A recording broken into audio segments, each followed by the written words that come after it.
Oh, hey, Chris. Hey Chuck, how are you? I'm fantastic. How are you? Good. You've been around the world twice, it seems. You've been pretty busy. I have. You've been doing some traveling yourself, so I think we have a good show lined up. You want to kind of summarize what we're going to discuss? Yeah, so we'll talk about your trip. We'll talk about my trip, which was not as uh, globe-trotting, but still very fun and I think very impactful for me at least. And then we'll go through a comment from a listener about our last episode. And then also we'll go into some how you approach some challenging cases, which I think will be interesting to talk about. Perfect. I love it. I love it. So I guess we can start with my trip. So I just got back from India. I had never been to India previously. It was everything I expected um, and then some, I guess I would say. My So trip, why were you in India? thank you. So 3 years ago, I was one of the hosts of the World Congenital Symposium for Upper Extremity Differences, and we host that in Minneapolis. Ann Van Heest and Michelle James and I, because we thought it'd be easiest for attendees. It was a great meeting. Hand Society helped with that process, and the way the process works for this triennial meeting is we then awarded it to one of several applicants, and that was Raja Sabapathy at Ganga Hospital in Coimbatore, India, in the south. And Raja is amazing, and our institution's had a long relationship with him, where residents or fellows go there for micro training. And so I have been invited a number of times, haven't attended or visited, and so this was a golden opportunity. So exactly where is Coimbatore and Ganga relative to other big cities in India for those Have of us that are uninitiated? you haven't been? I've been. I'm Oh, just. okay. This is Yeah. for the people, Chuck, for the people. Um, so Delhi is pretty north, where we stopped first, and I can talk about that briefly. Coimbatore's in the south. It's kind of central south and much warmer even this time of year. Yeah, and it's what Raja and his brother have built there is absolutely spectacular, and we can talk about that. Yeah, it's kind of like, from what I understand, it's kind of like a Mayo Clinic type thing in India, and it's an amazing destination microsurgery hospital for patients and trainees, both.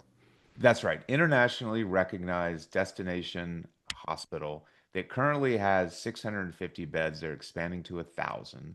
They are incredibly efficient and provide really high level care. And the hospital is owned by Raja and his brother. I mean, it's sort of mind-boggling. Now, one of the great things about the visit was there was a lot of international guests. There were, I think, somewhere close to 300 attendees. But a good number were Indian surgeons. And so I learned a lot about how medicine is practiced. And Raja certainly is far from the only one who owns his own hospital, but the scale of what they have built and the international recognition is something. Yeah, I went in 2015, so dating myself, so 11 years ago. But it was an amazing opportunity to learn microsurgery. Basically, Raja had done his fellowship at the Kleinert Institute in Louisville when it was at its peak in terms of, its reputation among hand surgeons, and has done and continues to do an incredible job training international surgeons. So Raja was a Kleiner fellow, and then he took the literal Kleiner micro course, the Robert Ackland course, including the videos and the VHSs, and brought it to Ganga. So what I love about sending our trainees there is that you are completely immersed in the microsurgery course. There's nothing else going on. Your family is 12 hours away in different time zone, and you can focus on learning microsurgery. And then you get to go hang out in the ORs. And what an incredible place. I mean, 11 years ago, it was efficient. I imagine it's even bigger in scale now. I mean, I walked in and there were two huge panplexus exploration cases going on at the same time. It was incredible. And then like the patients come in, they get blocked in the ED, and then they come up to the OR for their initial IND. It's a really impressive place. And then being in clinic with them, yeah, I think it's just a really fun way and intense way to learn about microsurgery. So anyway, that's been my experience in there. That's why I'm happy to continue sending our trainees there for as long as we have, and that's a relationship that Marty Boyer started. When I was told about what I was told about Coimbatore, it's a very much an industrial kind of manufacturing town. It's very much equated to like Manchester in the UK or Detroit in the US. but obviously much warmer being in India and being in the South. Yes, all true, and they do have a reasonable congenital population, which was part of the impetus of hosting this meeting. And Manusha, and I don't know Manusha's last name, but I think it's kind of like LeBron. I think she's one name woman. Ran the meeting, and it was great to meet her. And of course, Hari was there, and great to see him again. And so it was great. Before I talk about pre and post travels, I'll just say that.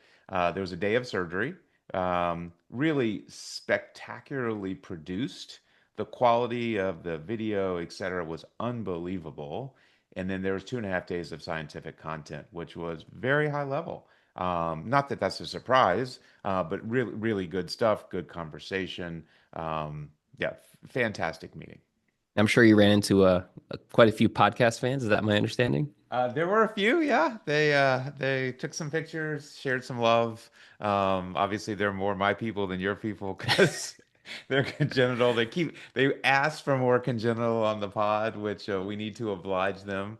No, we don't. Um, No, we don't. No, not at all. Maybe an episode. You can have a guest on while I'm away or something, and you have your dalliance with congenital on the pod. Anyways, good meeting, and happy to have went. It took 42 hours to get home. Someone suggested starting a stopwatch, which I did. I mean, it's quite a journey, but one that I will treasure. Don't know when the next time I'll be in India. So before and after, I did a little bit of traveling. Before, a group of us went to Delhi, um, saw Delhi, saw the Taj Mahal, which was everything it's cracked up to be spectacular. And after our study group went to the hills, to Kannur, where there's tea plantations, and I'm a tea drinker, as you know. That was awesome. Beautiful old British hotel, great food. I can say that most of the food I would not call great in my visit, but this was great food. Obviously, great company. Learning about tea production was really interesting, and I'm drinking it right now. There you go. And yeah, so fun trip. I had a different take on the food at Coimbatore. The room service at the hotel that I stayed at was probably the best Indian food I'd ever had at that point. It was incredible, consistent, delicious, slightly westernized in terms of the palate. And then the hospital cafeteria, that was the best hospital cafeteria food I've ever had. Huge dosas, just like incredible stuff that like you're like, y'all eat this every day, but of course this is like normal for them. Delicious. Like I have no idea like what I was eating, but it was great, and I had to intentionally not eat too much because I didn't want to fall asleep because I was already jet lagged. So For those of you that are like Chris, yes, you would have enjoyed the food. Some of you, maybe just a minority, might be like me, where food is, I eat to live and I don't eat in any type of risk situation. So I had a great American breakfast every morning, and then I had a bar every day. I love that for you, not for me. So before we transition, we should thank our first sponsor. The Upper Hand is sponsored by PracticeLink.com, the most widely used physician job search and career advancement resource. Becoming a physician is hard. Finding the right job doesn't have to be. Join Practice Link for free today at www.practicelink.com/the upper hand. All right. Well, you had a little journey to the East Coast, I believe. I did. I took a risk and scheduled a visiting professorship at Curtis National Hand Center in Baltimore in February. Risky on both ends in terms of travel. I was honored to be invited by Avi Galati and Jim Higgins to do the visiting professorship. I haven't done many of these like you, but so you know it's always a new experience, and I did make a new talk for the trip, which is also time consuming, but good to have a new talk in the What armamentarium. was it? What was the title? Nerve transfers you need to know. Oh, that's Uh, good. yeah, I mean, I think it's one of those things where I think I have a reputation for that at least. And it was fun to put it together and to look through all my cases and realize kind of the things that I need to get back into taking more pictures and videos. Because for the first 6 or 7 years of my career, I was pretty intense about taking pictures and cases and and doing follow-up videos. And I once I had my kind of library of pictures that I needed, I stopped taking pictures as much because obviously it interrupts a case. And it's something else to do in clinic. But I'm getting better at it again because I realize like I don't have follow up on this, or I don't have pictures of this particular transfer, et cetera, or it's been a while and I haven't updated one. So it was refreshing to do that. But Busy trip. It was an honor to go. Great interactions.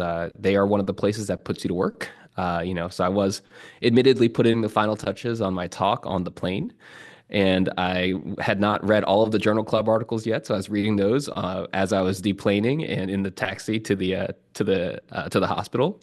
I entered the wrong entrance to the hospital and had security search all of my stuff, and I had to go through metal detectors 3 times because I went to the ER, not the clinic. So that was fun. You can imagine the metal detectors in Baltimore.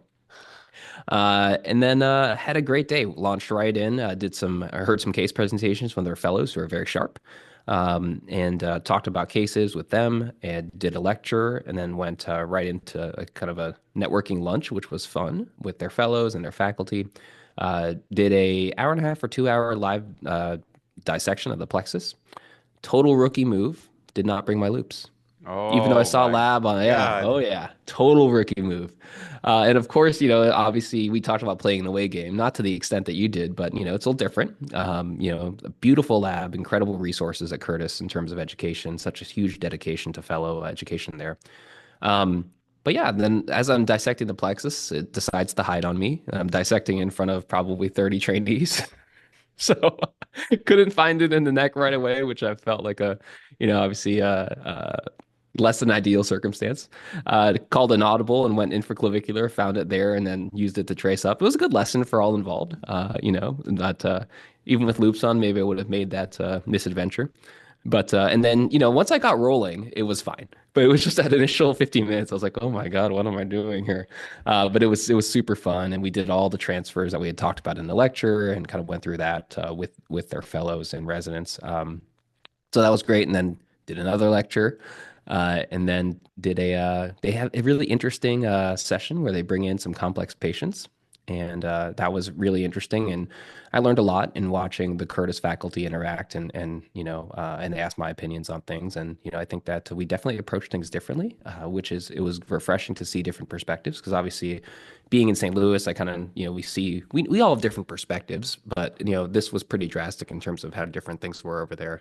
They don't hit as hard on their Tennell as I do. I noticed that. We both learned from government. Exactly.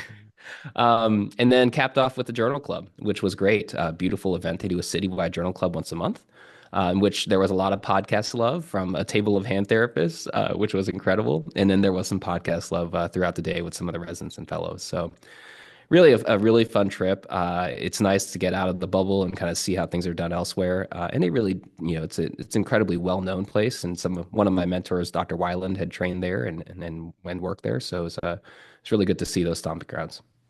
Sounds amazing. Yeah, some of those visiting professorships are, you do a talk or two and you say hello, have a nice dinner. Some of them you work. Um, yeah, I literally was struggling to respond to a text from my wife about something that was somewhat time sensitive, like in between walking to places, because you don't want to be the guy on the phone and whatever. But yeah, let's just say there was no built-in email break. So, That's crazy. The loops are funny because I took my loops to India, mhm. and Indian air security is very tight. You have to take all the cords out of your bag, and anyways, they flagged my loops on the way in, and they pulled out the loops. They go, "This is the problem," and my heart is like, "What do you mean this is the problem? And what are you going to do with my loops?" And I'm explaining, "Listen, I'm coming here to do some surgery. I need my loops," and the guy could care less. And then he opened my loops box, and I'm like, oh my God, this is going from bad to worse. And I had put a couple of basically Allen wrenches that I use for external fixators. Hmm. That was the problem. So they took my Allen wrenches, they left my loops alone, and I was fine Oh, with thank that. But goodness. I was stressed out. Absolutely. So that is stressful. So yeah, it was a great trip. Thank you to the Curtis folks for inviting me. And I learned a lot, and I hope I taught a bit. And it's refreshing to see how things are done elsewhere. Put it that way. Absolutely. Um, congrats, and it is quite an honor. It's quite a responsibility to be a visiting professor, and it's a lot of work. I mean, you're taking time away from your practice, your educational efforts and research efforts here to go elsewhere, but you definitely get a lot in return. So I'm glad to hear that it was a good visit. I don't know if you'd be proud of me or or others would not. But so I took a flight from St. Louis to Baltimore, 5:55 departure, and then my flight back was a 7:30 departure from Baltimore. I landed, and then I started clinic at 10:30. Went throughout the day, but I I don't am. know. I just didn't want to disrupt things too much. I only missed one night with the kids. It was good. So Yeah, awesome. I don't think Um, they knew I was gone, to be honest with you. It was like, oh, Dad's working late, I guess. I think my kids who aren't in my home did know I was in India, but obviously they didn't really know I was gone. That's very funny. Let's thank our second sponsor. Our sponsor, Checkpoint Surgical, is supporting the Washington University Peripheral Nerve Course, May 29th and 30th here in St. Louis. The faculty of this course will include myself and Dr. Mitch Pett. You can register at the link in the podcast description or on nervemaster.com. Truly hope to see you there. It's going to be an awesome course. Hopefully, you guys will register. I know we talked about it on the last episode. A lot of folks with ties, current or former ties to WashU. It's really cool to see the alumni list that have come through both the orthopedic and the plastic surgery residencies and hand fellowships. Yeah, listen, I'm not going to attend, but only because, this is not my world. But what a meeting. I mean, the lineup is great. I know it was fantastic last time. So if you have any interest in nerve out there, you should be in St. Louis for this meeting. Awesome. Well, and May should be some nice weather. Hopefully, not too warm. The park will be nice. Nice run for those who like to jog, and a lot of fun things to see. So, we have an email from a listener that is a bit of a hot take, and I wanted to see your thoughts on this, Chuck. But in the last episode, I think it was the first JHS Journal Club, so 2 episodes ago, we did an introduction in which we talked about one of Chuck's trips to Atlanta to see a highly efficient joint replacement practice. And the email, and I'm going to read this verbatim. Dr. Goldfarb's infatuation with 12 joint replacements by noon or 22 by 2 p.m. reflects a sad state of affairs. I appreciate that Chuck has an MBA and understands the importance of return on assets and operational efficiency, but he confuses surgery on human beings by human beings with manufacturing processes, where even a little bit of variance in the former case can result in significant complications, put patients at risk, jeopardize brand, and increase medical liability. Shame on you, Chuck. Let's be honest, the only reason to do 12 joint replacements in one day, or 20 carpal tunnel releases in one morning, or 8 total shoulder replacements in one day is greed. Your trainees are being fed a bunch of hogwash if they aspire to do as you say. Period. End of email. Yeah, we were given permission to share. We're not going to discuss names or anything like that. Not helpful. Um, and I think there are important points to emphasize from the listener's email and important, I don't want to say clarifications because I don't believe I was unclear at any point. But let's start at the beginning. Um, yes, efficiency, most hand surgeons focus on efficiency. It's part of the appeal of our field and our in the nature of hand surgeons. And so efficiency and hand surgery sort of go hand in hand. This is obviously total joints, but I've always been fascinated by safely doing processes which maximize productivity. And that's sort of how I live my life. And so watching this done at a very high level with very high quality was really a moment for me. So I was super impressed, and I think I can say that our entire group was super impressed. We did not think we could import, nor would we want to import all of the processes that were being done, especially in our environment. So the short answer is, we live in a system that requires efficiency. Many of us are fortunate enough to have high patient demand, and satisfying the needs of our patients requires efficiency. And safety can never be compromised. Outcomes can never be compromised. And I will say very strongly that I believe we can accomplish all of the goals safely, efficiently, and with no concept of greed. It's not about that. It's about doing our jobs, helping patients, and I'm very comfortable in saying that. So that's my initial take. I'd love your take and any back and forth I'd welcome. I mean, I think that elective surgery for sure, and even, non-elective or, uh, you know, trauma type surgery, but for sure elective, I think the expectation is that it is very much the same as commercial airlines. Like, I mean, you're looking at if you have a complication, it does put everybody at risk, life, obviously. It does jeopardize brand and increases liability. The expectation is the same level of safety and efficiency of commercial airlines. Safety obviously is paramount, but like they're going to fly as many flights as they can to increase access. So I think that I think that when I talk to patients in pre-op and they're asking me like, "Oh, how many surgeries you do in a day, et cetera," it's like, well, I like to be busy while I'm here. Like I want to make the most out of my day, and I want to go home and make the most out of my time at home. I don't want to be operating until 7 or 8 p.m. and miss making dinner and having dinner with my family. Like I want to, get as many things as I can done within the amount of time that it's allotted to me. I love having a highly efficient day. It's a bit of an adrenaline rush because you know that you're getting a lot done, you're helping a lot of people, and you're doing it safely. And by no means is safety ever compromised. At least, and I'm not doing this level of volume, but still, I like to think that I'm running two rooms, busy, et cetera. But I'm there for all critical parts of the case, and I'm there for all the things that need to be truly done by me. And I think there's value in making sure that you can teach as well during that. Obviously, that's not the same in this environment. I understand the points of the listener, and I think it is important to have some discussion about this. But safety can never be compromised. But we all want to be efficient. I mean, you want to be efficient with every stroke of your knife and every spread of your tenotomies. You want to be efficient. You want everything to flow. And the same thing. Like it's a beautiful thing to watch an efficient joint replacement happen because there's so much flow going on and so much teamwork. Yeah, the less so here's an example of, and this may sound overly simplistic, but it's real. So we are operating at a relatively new hospital for us, we being the department, not me personally.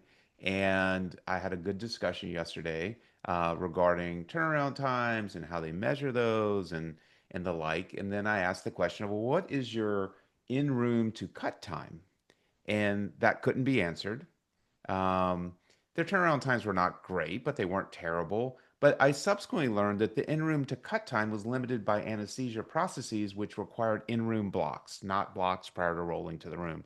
So their in-room to cut time was probably 45 minutes, which is astoundingly not acceptable in 2026. Can you And give me so, some kind of reference for a similar sized hospital system, what do you mean?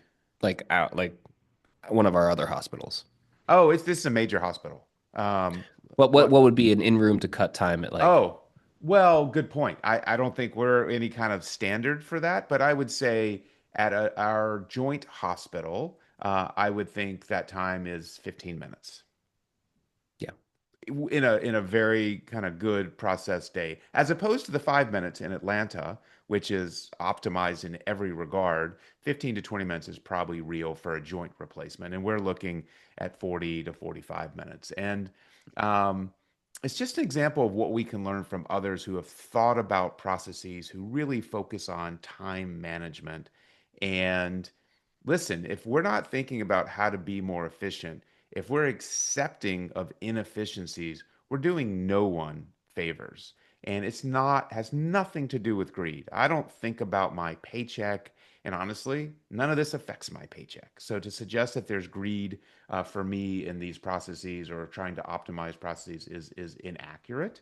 I'm not offensive. I'm not offended by any of this. But I do think it should only make us think more, and our goals should be efficiency because it's the best thing for patient care and it's the best thing for healthcare in the United States. Yeah, and patients don't like getting put out too far also. I mean, it's just, like a certain amount of acceptance of, Dr. So and so can't do my knee replacement for 6 months, but like, like if I can't get to somebody's carpal tunnel in, within 8 weeks, like sometimes they don't like that. And I'm sure they're going to find somebody else that can do it because they have a more efficient process or better access. Absolutely. Absolutely. Well, if there's other questions or comments, write in. We can continue this conversation, but I appreciate the listener. And, we've been told there's not enough disagreement amongst us. Well, maybe there's still not, but we had some disagreement to share. Handpodcast@gmail.com. Let us know. You were mentioning when we were talking beforehand and planning the episode about some challenging cases and how you approach some challenging cases that just don't come up that often. Yeah, I have a couple of cases currently. One that it was kind of, I was a fourth opinion who had multiple surgeries on their elbow. Another that I have been involved in, not since day one, but pretty close to it. And just in both situations, there are no easy answers. Um, and there's no clear path forward. So I'm just curious, and we all have these cases. I mean, every listener, every therapist, we have situations where we don't there's no clear pathway to success, and there are difficult choices to be made.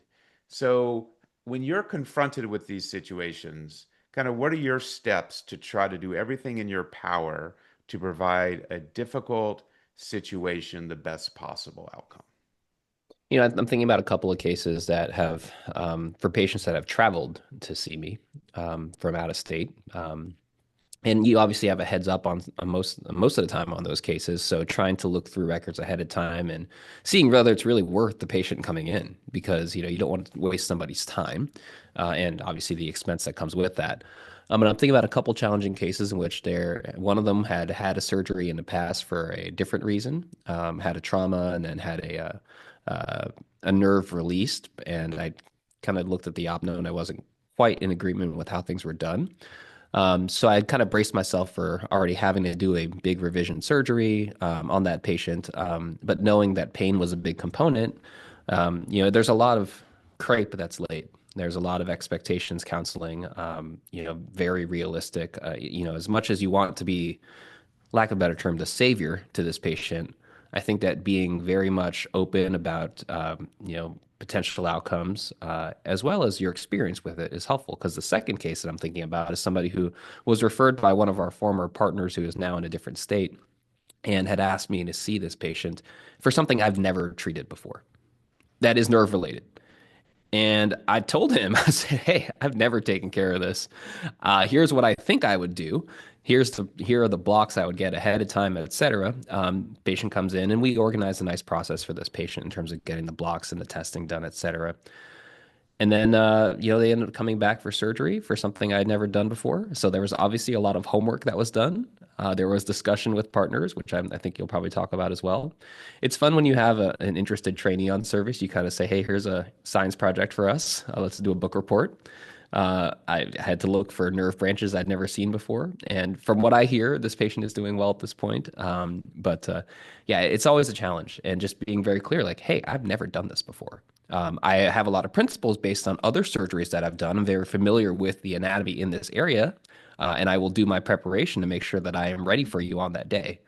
But I've never done this before. I don't know how this is going to go. I expect it to go this way, but it could go a different way. Yeah, interesting. You said a lot of really important things. First of all, I would say for those young surgeons out there who have aspirations to have a referral practice or a quaternary care practice, it comes with a lot of burden in the sense there is a lot of work that has to be done to, grease the skids, so to speak, and make the process favorable for the patient if they come a long way to visit. And, Chris can say that he is honest and admit to the patient he's never done this, which must be exceedingly a rare situation because he has a reputation, because he has so much nerve experience. And I can say the same thing about my areas of expertise. A younger surgeon can't do that, but it doesn't excuse the need to be honest. And experience matters in all domains. And so, you don't want to ever, we don't want to ever misrepresent what we have done and what our experiences have been. I think that's the first step. And again, it gets easier as one loses hair or gets gray hair to admit that you haven't seen or done something. And most of the time in my situation, patients appreciate that. But with a younger surgeon, that may lead to the patient seeking other opportunities. And honestly, that's fine. That should be fine. Totally agree with that. And totally agree with how hard it is to say that early on because you want to be that person. You want to be that surgeon that they want to come to. But I think that at the end of the day, you're going to disappoint yourself and potentially the patient if you don't have that level of transparency. Again, easy to say, even at this point in my career. I do have some gray hairs, and I've had gray hairs for years. And my daughter has even pointed them out. So yes, I'm slowly creeping into Camp Chuck in terms of experience level, but very slowly, hopefully. Age level. As we close this down, I would say here are my principles for how I sort of consider these cases. First of all, I do hit PubMed. I try, it's not really textbook stuff in these situations. So you're looking for case reports or small case series on unusual situations. Those can be hard to find, but I really try to do a deep dive on the internet. I haven't, but I guess I probably should consider AI questions. Maybe they offer answers. I doubt it in these situations.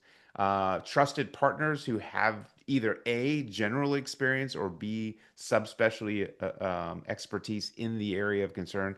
And then finally, whether it's fellowship mentors or friends across the country who are experienced, all of those are in play for help. Not that they have the answers, but sometimes even their acceptance or admitting that they don't have an answer is helpful. And you can share that with the patient just to emphasize that there are no simple answers for this situation. Yeah, and that's where like, some hand surgeons are part of travel clubs and everything. So that I think that's always a good resource, for those kinds of cases.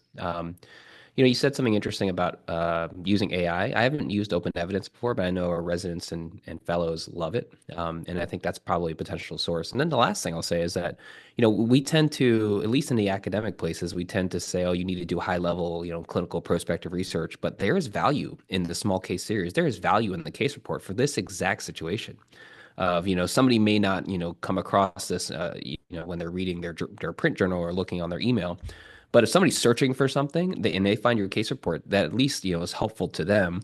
And I've published more case reports in the last few years than I have ever before, mainly because it's like, all right, well, this is something that is interesting that might be of interest to somebody else, and it's a good science project to give a medical student too who's looking to do something and make a name.